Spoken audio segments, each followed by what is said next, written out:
अस्सलाम वालेकुम। World Urdu news के साथ खबर शामिल करते हैं। पंजाब से मोहम्मद उस्मान सुलहरिया की रिपोर्ट के मुताबिक गवर्नर पंजाब सरदार सलीम हैदर से पीपल्स पार्टी के रहनुमा फैसल मीर की क़यादत में लाहौर के समाजी खिदमत करने वाले वफ्द की मुलाकात हुई। पीपल्स पार्टी में शमूलियत इख्तियार कर ली। इस मौका पर पीपल्स पार्टी के सेक्रेटरी इतलात नदीम अफजल चंद और MPA मखदूम उस्मान भी मौजूद थे। पीपल्स पार्टी हकीकी मायनों में अवाम की पार्टी है। गवर्नर पंजाब ने कहा, पीपल्स पार्टी की क़यादत ने पाकिस्तान की अवाम के लिए 14 साल जेल काटी है।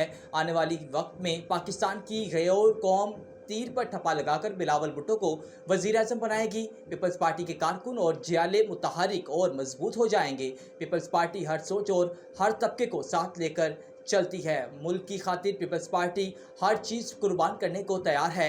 पंजाब में पीपल्स पार्टी को पूरी तरह मुतहरिक कर रहा हूँ। पीपल्स पार्टी अपने वर्करों को इज्जत देती है और बिलावल भुट्टो जरदारी अवामी मैंडेट से वज़ीर आज़म बनेंगे। नौजवान पीपल्स पार्टी पर एतमाद कर रहे हैं और तेज़ी से शमूलियत इख्तियार कर रहे हैं। जाले मजबूत और मुतहरिक होकर अवामी खिदमत में मसरूफ़ रहें और बिलावल भुट्टो का पैगाम पहुँचाएँ। सदर मुमलिकत की तब्दीली की झूठी अफवाहें फैलाने वाले ये बात सुन लें कि मुल्क में जो जमहूरियत का निज़ाम चल रहा है वो सदर आसिफ अली जरदारी की बदौलत है।